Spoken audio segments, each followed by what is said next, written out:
We don't hit home runs on this pod. We work station to station. As always, I'm back with my battery mate and co-host as always, Dustin. We are in the first week, I guess the first real week of the offseason, Dustin. Uh, are you excited? How are you feeling? Um, I'll be honest. I'm trying to detox a little bit from the Jays. I've been keeping up with it on Twitter as much as probably any super fan that's out there. But I'm trying to take this time and and reset my brain and kind of get back into the hopeful mood, which is usually what happens towards the end of the winter. All right, well, we had the first week of the offseason with the GM meetings happening, and we had a few kind of items that we wanted to kind of just touch on, a few discussion points as well. The first item, Dustin, the Jays extend the qualifying offer to Matt Chapman. Are you surprised by this? Uh, Absolutely not. I mean, I think if he took it, I wouldn't be upset. Um, and it's worth you know giving him the offer. It's super likely he turns it down, so give him the offer, and then you get the bonus pick or whatever um, comes through. I'm somewhat surprised he hasn't already declined it, like some other players. So, in terms of the qualifying offer is this year is a 1 year, $20.325 million offer. It is available for Matt Chapman to accept or decline until 4 p.m. on November 14th. So we'll know by then whether he is coming back next year. And for those that don't know about the qualifying offer, which I kind of did a little bit of digging on this one because I was kind of curious where they get these figures. It is a 1 year deal set at the average of the top 125 players' salaries in baseball. I don't have it in front of me. What was Chapman's salary this last year? What did he get paid? I actually don't Do have you it in have front of that? me either, but I think it was about 12. I'm gonna say. Right. You know what you can maybe I don't know, you can maybe look that up while we're talking, but I think it was about 12 million, so it would be a raise, but he was going to get that anyway. um Yeah, of i'm course.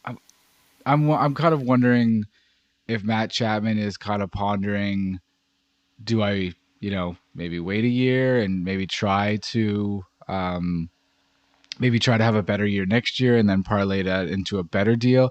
I still think he's probably going to decline this because I think there's another team out there, given the how shallow the position player class is in terms of free agents this year. He's what, like a top three free agent, which I know most Toronto I Blue mean, Jays he's number fans one kind at of. third base, I would say. Well, he's number one at third base, of course, but um, I think I don't know if this is a grass is greener situation because we kind of know what Matt Chapman is at this point, and Right. would I have him back for another year while we try to figure out other areas of need? I probably would, but I wouldn't be giving him a long term deal at this point. I think there's diminishing returns. I don't think he's going to get better defensively, and I think he showed some serious holes in his swing this year as well. I think if you look at his numbers in the whole, he's probably pretty Matt Chapman. He had a power, you know, dip, let's say, but on the average side, and most of his other metrics and his WAR, etc., he was kind of a Matt Chapman year. But you're right. It did look a little sort of anemic watching him daily, and but that being said, he does man third base pretty well. He would solve some problems in terms of just who we're going to get there. Um, so I think the right move is to make him the offer. If he takes it, he takes it. You got him for another year. If he doesn't take it, you figure it out. I think that from the Blue Jays side of things, I think it makes a lot of sense, and that's I would be happy as a fan to see him in the Blue Jays uniform, but I wouldn't be devastated if he left. For Matt Chapman, you know, like you said, I am kind of surprised he didn't already turn it down. I would have thought that it would just kind of be an automatic turn down. Um, I guess there is kind of an argument that, well, a 1 year deal to sort of um, show what I got, and maybe next hit free agency next year and get more than I could get now, given some of the at least perceived bad year that he had. So that there is an argument for that. The Blue Jays are, for as much as fans would sort of scream about it, they are a contending team for the World Series, and so that's attractive. And he knows the guys, and I have no doubt that he likes the team and um, the guys that are the core or whatever. So I wouldn't be surprised honestly if he took it too. So it's kind of like a you know either way it wouldn't be super surprising to me. No, and I think, as you said, the Jays made the right move here. The likelihood that he's leaving, I think, is still probably pretty good. And in that case, you get a compensatory draft pick. I don't Mhm. quite know what that is, or at least where that will fall. But I think it. if should that come to pass, we'll figure that one out at that point. Yeah, and by the way, yeah, Chapman's salary was 12 million. I think he had a 225-year deal, so 12.5. Well, this week we also got news that Kevin Gosman is a finalist for the American League Cy Young Award, along with Sonny Gray and Garrett Cole. I think it's nice from the perspective of the Blue Jays to get one of their pitchers kind of in this group and, just kind of get noticed. Kevin Gosman is very unlikely to win this award. And, this past week on Foul Territory, I don't know if you listened, Dustin, but he basically admitted that there's the likelihood of him winning is probably less than Matt Chapman, coming back to the Blue Jays. Yeah, I did watch that interview. It was pretty good. Yeah, I mean, he's right. I mean, Cole just ran away with that award this year for sure. So but he made a run for it, and he's realistic. I think that that says something for him. But the most exciting news of the week, Dustin, definitely Jay's having a new third base coach. I'm gonna totally badger this name because I actually haven't heard it yet. But Carlos Febles, I'm gonna Yeah, say I'm not gonna be he's much help. yeah. Well, Yeah, we'll wait until that one um, slides off the tongue of Dan Shulman in the spring, and exactly. then I'll have my pronunciation down. But he's 47, Dominican, and he was recently the Boston Red Sox third base coach. Was with them. He's actually been with the Red Sox since 2007, and has been the third base coach for. Well, I think since 2017. So unfortunately, this the Jays didn't pluck him from the Red Sox because he was dismissed following this past season with the Red Sox and their last place finish.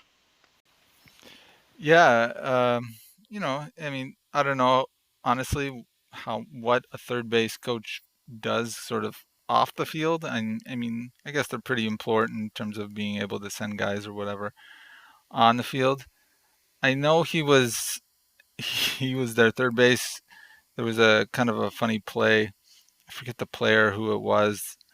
Um, a former Blue Jay. I forget his name now, but he was on Reese McGuire. He was on second base, and the ball was hit off the green monster, kind of hit the wall, and um, you know, Reese McGuire kind of like was celebrating as if like um, it was a home run, and then it was off the wall, and then he had to run, and he was sent, and then was gunned out at first base. I believe that's sort of my bad memory of what happened, but it's funny. He was kind of involved in that play as the third base coach, obviously sending him when he probably shouldn't have. But in terms of how is he going to do, I mean, I don't know. How do you judge a third base coach, right? I mean, is there a stat for like successful sends? by a third base coach that we can look up? Like, I don't know. Well, I'm sure there's some, this is baseball. There's I'm got to sure be there's some metric, some. right? That, Yeah. now I do note that the Boston Red Sox were actually in last in the majors in outs above average with 50 apparently. So I don't know if it's a good sign. To be honest, with a lot of in terms of what he does non-game day, I don't know. I imagine, you know, a lot of these guys, are infield instructors, or they have there's some other thing they work with, with a group of players. I'm pretty sure. I don't think he's just watching film, between games, like figuring out, what he's got to do. And Right. of course, he's probably looped in with kind of the strategy as well, like in terms of how aggressive the team's going to play in a game. Um, yeah, we'll kind of see how it goes. I don't know. The Jays seem to kind of every 4 or 5 years they go through a third base coach, and yeah, I don't know. I don't know if we've had any third base coaches that we've been wanting to string up or anything. So No, I mean, I can't say that, anybody who's been there has particularly been horrible, or caught the ire of the Blue Jays fan base all that much. So, well, there was two other items this week that occurred. The first off is Don Mattingly, although he is been linked to some other managerial positions, he stays on as the bench coach and has been given the title of offensive coordinator in addition to his bench coach title. Dustin. um, well, I guess, yeah, I don't know what that means, to be honest. I mean, um, I Well, can I imagine. I I know can what tell you. offensive and I know what coordinator means, but uh, does it mean that he's going to be more involved with the hitting strategy? Um, I So apparently, again, I can only go based off of what is being written, but mhm. what's being written is essentially that this title will allow him to be more involved in hitting. They didn't really say strategy, but just hitting in general. They can be working with the hitters more, and like what I really wanted to ask you or find out is what your thoughts are on really Don Mattingly in general in terms of what he brought to the table last year. Was it positive?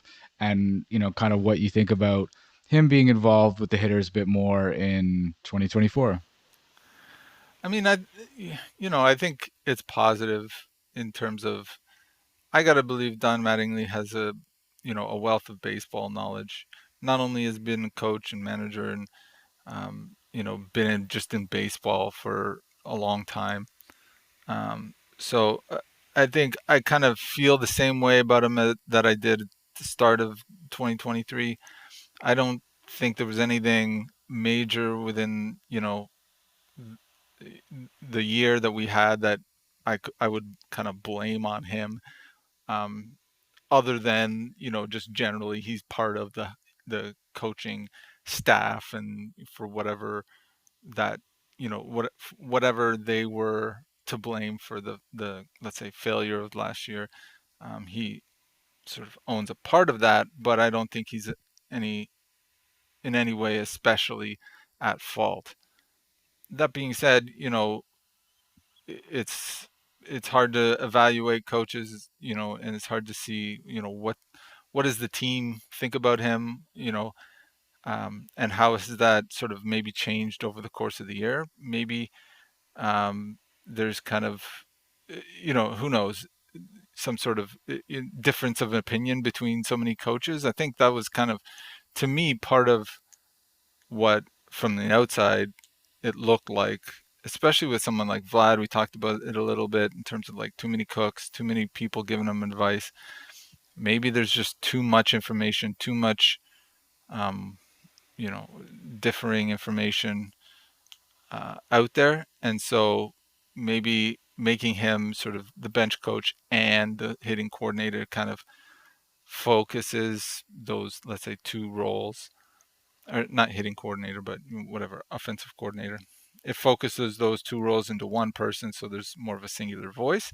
hopefully that'll be a little bit um, of an improvement.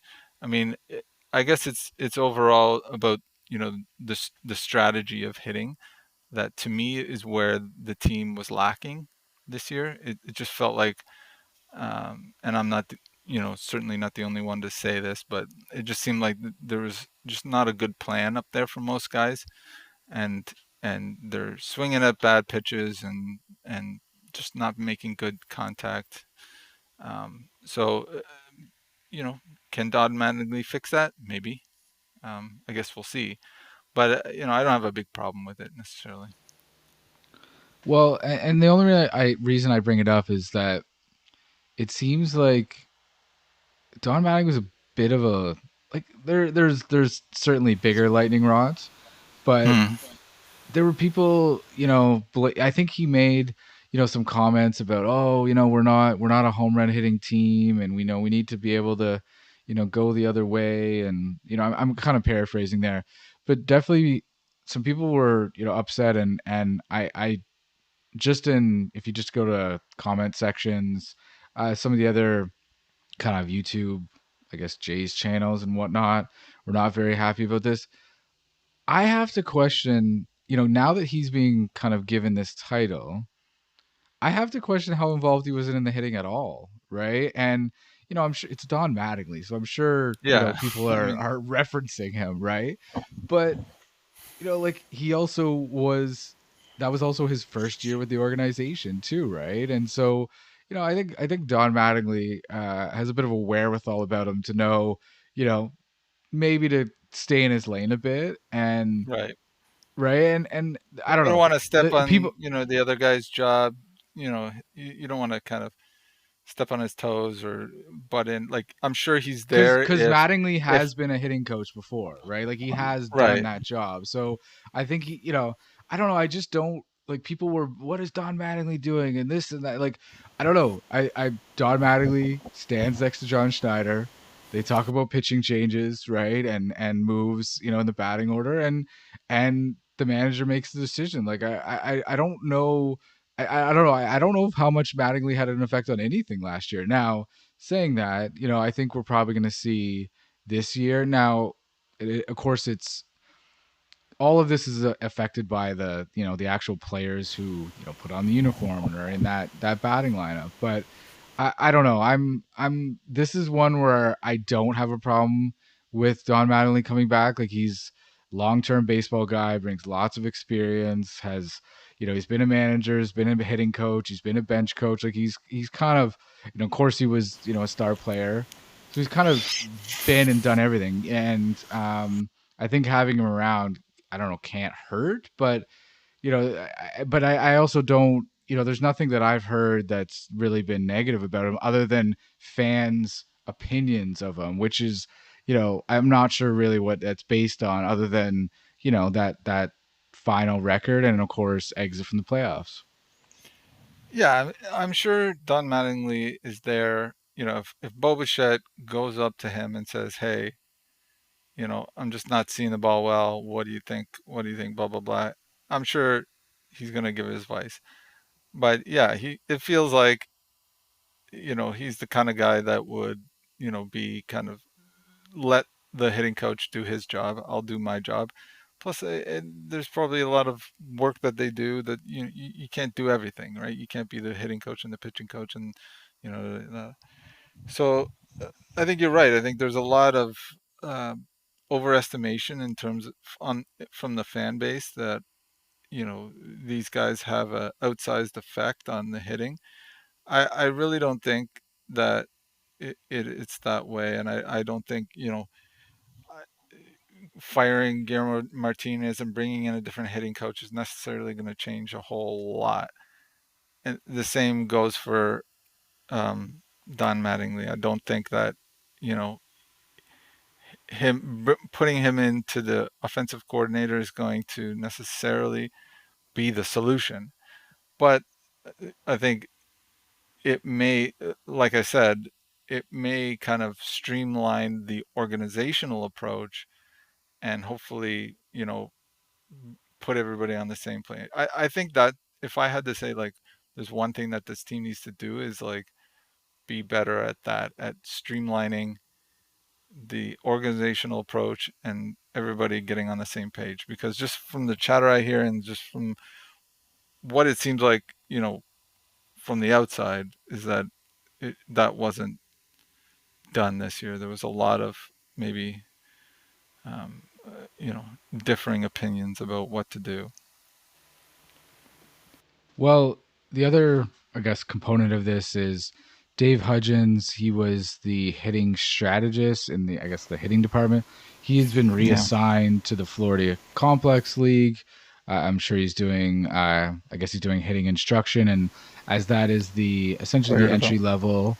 Um, that is like he's going to be teaching newly like guys right out of high school and university guy to essentially how to hit and as a professional. So I imagine we'll see how long that lasts, because if he gets another opportunity somewhere else, I imagine he'll be off. Sure. But Guillermo Martinez was this week was announced that he is staying as hitting coach. And I'm just want to give a brief background, Dustin, before we talk about this. So he's actually been with the Jays since 2012, and he had started as a minor league hitting and infield coach. And then in November 2018 is when he becomes the Jays hitting coach. And for reference, he is the third longest tenured hitting coach in the major leagues. Wow, I didn't know that. I mean, it has been a name that's been around for a long time, and you can say, you know, uh, that he's been here for some pretty good hitting years, and some pretty bad hitting years. So I think that goes more to my point about, the hitting coach isn't necessarily what's going to um, make or break your season. That being said, I think I do agree that he probably should have been fired, if not for necessarily the effect that it'll have on the hitting, but just like optically for the fan base and just for this team to kind of send a message that, like, hey, we want to fix this. I don't, I know that sounds bad for, you don't want a guy to lose his job just because of optics, but holy moly, like how can you have such a horribly bad offensive year and not do something about it, just on the surface at least? I was listening to some podcasts and shows this week, and the prevailing kind of opinion was, well, do you want to get rid of the hitting coach and have like a 1 or 2% effect? And I don't think that's the point here. I don't think it's the point here at all. And so we have a team that had a complete failure of a season, right? We've all agreed on that. It was a complete and utter failure. They they got quickly punted out of the playoffs, and we really were pathetic offensively for most of the year. And I think as a fan base, we expect something to happen. And, I think we obviously want them to try to win. That's what they're trying to do. If there's one move you could make, I feel like this is it. And, Yeah, and you said optics. I think optics is definitely part of it. But how about accountability? How about accountability to the entire fan base to say that this wasn't good enough and we're making these moves? Dustin, I'm gonna let's shadow this with another team in the AL East, the Boston Red Sox, who fired their pitching coach, their third base coach, who's now a Toronto Blue Jay, and they're looking at changing the Japanese translator for Masataka Yoshida because they don't feel like he's doing a good job communicating with the coaching staff. wow. Like this is a team that has identified issues with the team, right? And is making moves, right? And hitting coaches, they come and go a lot. As I said, Guillermo Martinez is actually the third longest tenured in the major leagues. The longest tenured is Kevin Seitzer with the Braves, and who's doing quite a good job these days. But I I just don't, hitting coaches are not meant to have long life cycles. Like the Yankees fired their hitting coach in the middle of the year. The Yankees have not made a mid-season coaching move since I think the mid 90s, right? Like that's how frustrated they were. And that's how frustrated I was with the hitting. And of course, that's somewhat turned around in like I think maybe like August onwards where their, Yeah. runners in scoring position got better. But the eye test this year, Dustin, we watch most games or, the better parts of most games, if we fell asleep or had to attend to our kids or whatever. And this team just looked lost, right? And, I'm sure some people would argue that the talent in the bottom half of the order just isn't that great. But you know what? Like, though, that's where I want guys to have I want them to overachieve, right? Like I want them to come up with strategies and ways to get on base and get hits, even if they aren't the greatest hitters, right? And I I don't know. I like and someone might say, well, why do you feel Don Mattingly should stay and this guy should go? Well, as I said previously, I don't think Don Mattingly was responsible for the hitting last year, but this guy Right. clearly is. It's in his job title. And I just don't, basically what the Jays have decided to do is just run it back, right? We're just going to run it back and we're going to hopefully add some more, some new players, free agency trades. We'll see what happens there. And of course, station to station will be right there covering all of these moves. But I just don't, and this is like chalk this up to another Alex doesn't understand because it just doesn't add up to me. Like again, this is the easiest this is the easiest move you could make, right? If the most difficult move you could have made and was like, hey, you know what, Ross, you got to go, right? Pull the trigger on this. This is if that's 10, this is 0. There's no resistance, right? Right. And like, come Absolutely. on, he can find a job with another organization. This third base coach of the Red Sox, what was unemployed for what, couple months, right? Yeah. So, No, and I hear you, and I'm not. I absolutely agree with you that if at least for just to give the fan base like a little bit of a gimme, just here's we see that the hitting was a problem. We hear you. We're gonna fire the hitting coach, and we're gonna find somebody else, and we're gonna you know increase Don Mattingly's kind of fingers in that position a little more.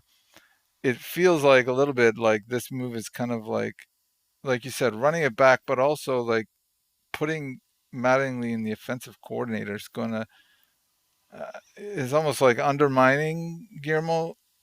You know, to play devil's advocate a little bit. mm-hmm, You know, you said Guillermo Martinez has been here for a long time. He's overseen, some fairly really good years offensively of this team. 2021, 2022 were decently good offensive years.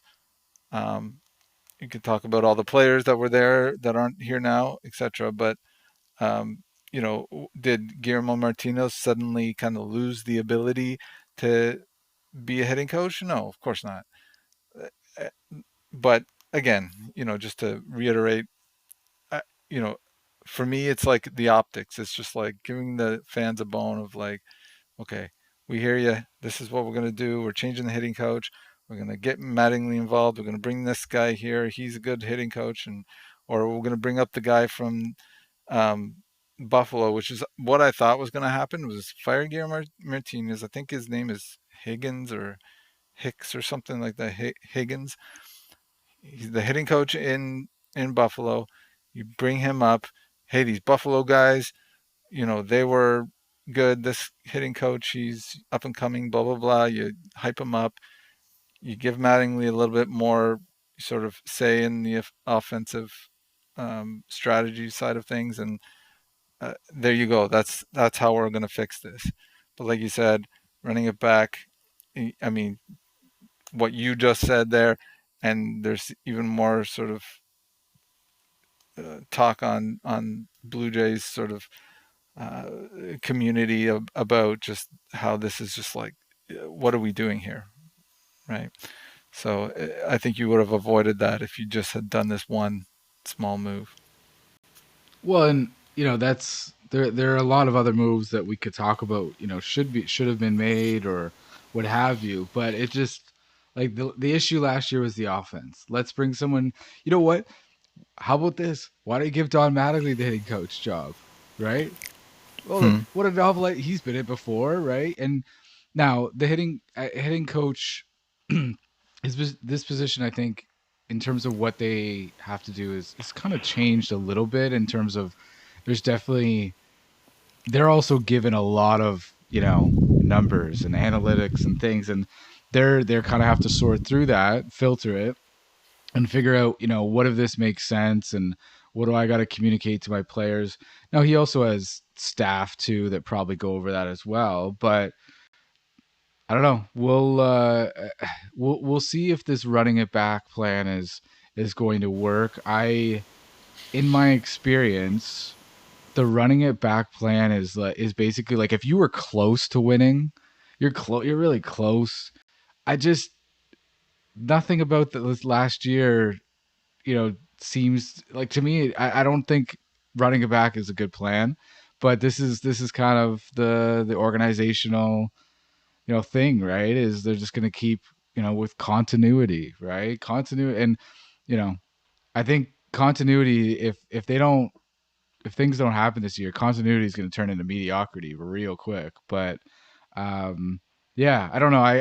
I wanted to talk about this one because does the hitting coach have you know does he have a huge um, role in the results? I'm sure a lot of people would argue no, but uh, bringing in some fresh ideas and probably would have been helpful, and getting, because I don't know, they're also they're now someone would say like this team's not having enough fun, and of course Don Mattingly is definitely not, he's not, fun is not his middle name, right? Well, He's a sure. baseball guy, he's serious, right?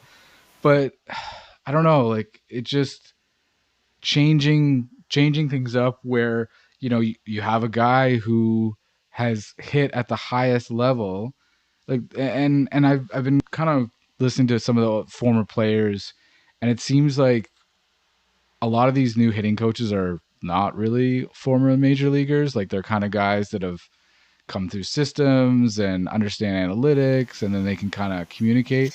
But sometimes players want someone who's done it before to talk about hitting with, right? Right. And maybe I don't know, maybe that's the move they made where Don Mattingly is going to be a little bit more involved in that, and I guess we'll see, right? And And we'll I see think, how it goes. yeah, I think that's why they bring in the special coaches, the Edwin Encarnaciones, and these guys that are the special instructors who are former major leaguers, but maybe they don't want a full-time gig, but you can bring these guys around and they can pick their brains a little bit. Um, yeah, we'll see. I guess I think this is the last year of running it back, because Well, there's I no. hope so. I mean, I mean, you're gonna lose a lot of people. You probably already are, unless free agency trade season kind of goes, amazingly well.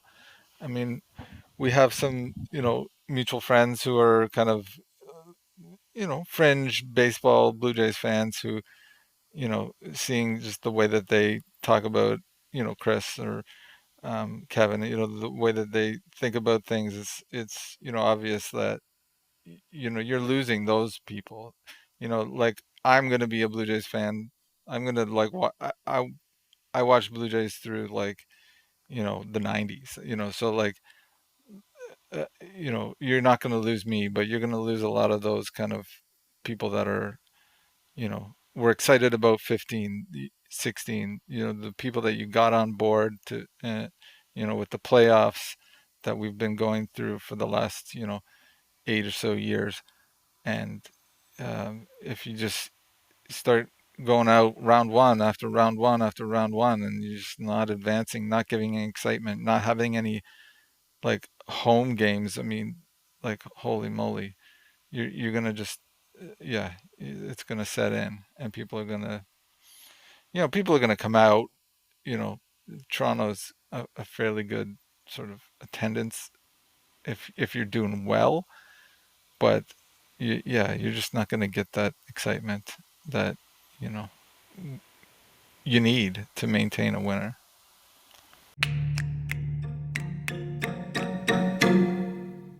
Well, speaking of free agents, I think we've kind of decided, we're not really going to speculate much on who they're going to sign. We'll talk about who they sign when it happens, because Jays have basically are probably reaching out to pretty much every free agent, and there might be some fits, there might not be. I know there's been a lot of players kind of mentioned. I know I believe Shai Davidi confirmed that the Jays met with Candelario's agent this week, and I didn't so see that. that's really not that surprising, given the possible hole at third base that could be coming with a Chapman exit. But the one the one name that I did want to mention, and I don't think it's in a really maybe a good way, but Joey Votto was mentioned by Ross Atkins this week. And, Joey Votto, Etobicoke, born and bred, has Yeah. spent the majority of his career with the Cincinnati Reds. But I don't even know why his name's being mentioned at this juncture, Dustin. Like, if the Jays need, if we can, let's agree that the Jays need 4 to 5 hitters. Joey Votto is that fifth hitter. And I don't know why Joey Votto is being talked about in the first week of the offseason as, they're bigging him up, and, we like him, and, we've looked at him before in trade, and all this other, blowing smoke up his ass, right? But I don't understand why, a 40-year-old first baseman who isn't going to start on this team is even being mentioned at this point. Like, there are way bigger holes to fill. Anytime there's a Canadian who has enough talent at baseball to play in the major leagues, they get talked about like this as coming to the Blue Jays. It happens all the time. I mean, I know Russell Martin came over, and I know that was great, and people loved it. But you know, it just happens so often. We saw the same thing with Brett Lowry, and anytime there's a Canadian who you can see like wearing the Blue Jays uniform, um, that's a story that one, the media likes to hype up, and two, I'm sure the Blue Jays they hype that stuff up when the opportunity comes. But yeah, I don't know. I'm not super hyped about it. Would it be nice? Sure, if he's cheap and we can take a flyer on him. But he's at the end of his career. I mean, this if he does play this year, it's going to be his last one. So I don't see why we would why we would do that unless it's like you said, that fifth guy after we've filled everything else, and we take a flyer, and he provides maybe some good vibes in the clubhouse. I mean, I've seen him. He's kind of a funny guy, and he's a character, and I could see him kind of providing a veteran presence and some, like I said, vibes. So I'd be for it for that reason, but I'm not going to bend over backwards to bring Joey Votto in. Well, and I don't want him to be the first player we sign. Do you know what I mean? Like, it's No, just absolutely. right. Like, if there's an opportunity to sign Joey Votto and it makes sense, and we have a spot on the roster, like, Joey Votto has been an incredible hitter throughout his career. And so again, let's add some more, baseball experience like we talked about before. I'd be for, but I just didn't really understand. Now, I will say this. Basically, we had to essentially interpret and review things through tweets. I didn't really see any Ross Atkins interviews, like you know, like these comments that he was making were basically being like transcribed and then tweeted out by Ben Nicholson Smith or um, Right. Shai Davidi or whoever, right? And so They come from the I winter don't meeting know. scrums or whatever. Yeah. Yeah, and the scrums, right? Exactly. And I don't know. You know, was this asked by a reporter? I don't know. And then there was a response to it. You know, if it was started from a reporter, you know, and he was just responding, then that's fine. Um, Unfortunately, there isn't video like the Brian Cashman video, which I'm still digesting. But yeah, I guess there was that was blasted all over the internet. That interview, and that was essentially at the same time as Ross Atkins, but it was, you know, we didn't really see it live. So Yeah. No, I know. I mean, I saw something earlier. I think it was today, a couple hours ago. Blue Jays open to adding a designated hitter, like a primary designated hitter. You know, per Ross Atkins. It's like, yeah, is that there? What is that? Where does that come from? It comes from some reporter somewhere saying, "Hey, Ross, would you be open to signing a primary designated hitter?" And he goes, "Yeah, that's an option, and we're open to everything, and blah blah blah." And the way he talks, and then that gets reported as they're open to it. But does that mean that that's what they're looking for? No, I mean, of course not. But if the right guy comes along and he's a DH only, Shohei Tani comes along and wants to play here, and you got the money for it, of course you're going to do it. So yeah, that's why I don't know. This time of year, I'm very hesitant to sort of believe any of these kind of rumors. Obviously, because I'm insane like everybody. Uh, I pay attention to them and I read them, and I think I get my hopes up sometimes, but I try and tamp that down and just say, hey, these are rumors. These are you know whatever. Especially the trades. Those are the worst ones, right? Because it's just some guy dreamed up some trade, you know, you know, in his basement, and then put it out there, or ask somebody, and oh, they're looking at this, or this is a great trade. Both teams would, like, who cares? So well, I'm surprised that, you know, the off season hasn't been kind of given the moniker silly season, because like I don't hear that at all. And you know, and maybe it's not as crazy as some other sports, but it does seem like, you know, I was scrolling through my I guess whatever the YouTube algorithm, whatever it shows me, and there was multiple videos of, like, you know, predicting free agent signings and all this, and then I look at the account and it's some account that, like, I've never heard of, like, I've never heard of this person in my life, right? mm-hmm. And you know, I think there's a lot of movement that will happen this offseason. You know, we didn't really want to go into that, but I think what's probably going to happen is all the Scott Boras clients, like they people basically wait to see what they get, and then Mm-hmm. they work off of that.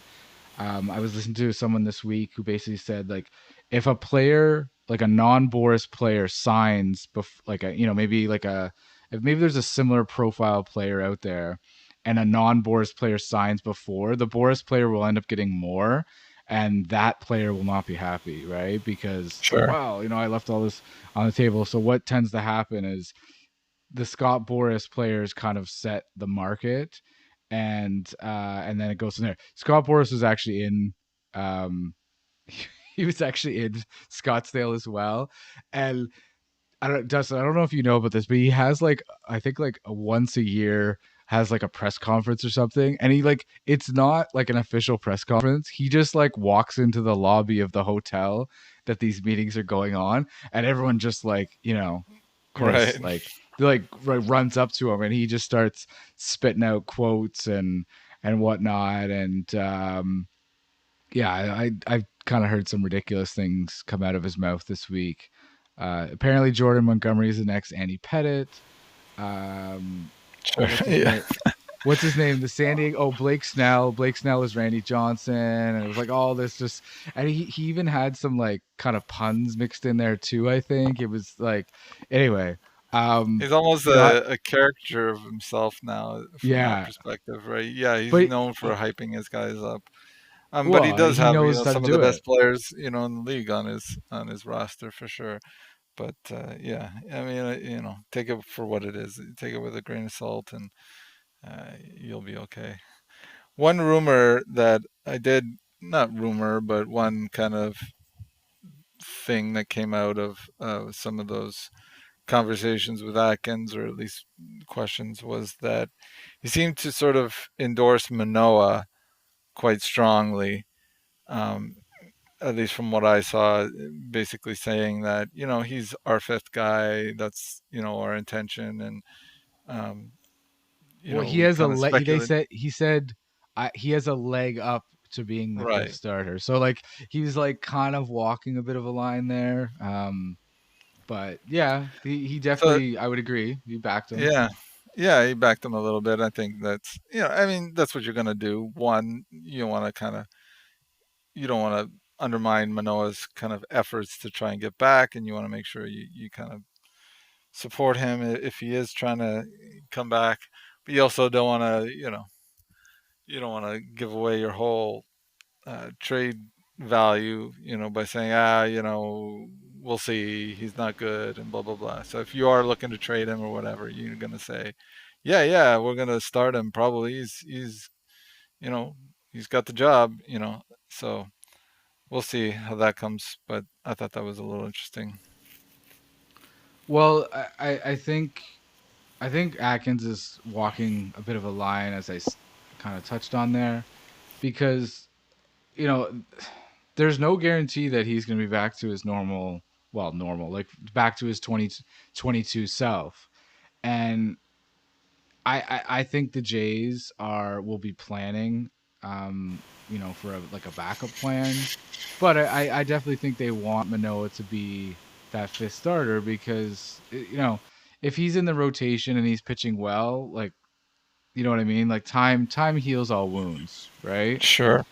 Saying that, I think they're still open to trading him, and that if the right deal comes along, I know there's been some rumors with the Cardinals because the Cardinals and the Jays have been doing a lot of they've been doing a lot of trades of late, but we'll see what happens, and that will probably depend on how they do in the free agent class, right? And who they sign there. And if they still have needs, then they, look at some trades or what have you. But it's going to be an interesting offseason, as we've said, well, multiple times before. Yes, sir. All right, Dustin, I think that's all the time we have. Where can our listeners find you? Well, you can find me at Rusty Hoser on the website formerly known as Twitter. Excellent. And you can find me on the same website at Org Chaos Sports. I tweet on occasion, mostly frustrated Blue Jay stuff, but hopefully there's some good news coming. Thanks, Dustin. Thanks, Al.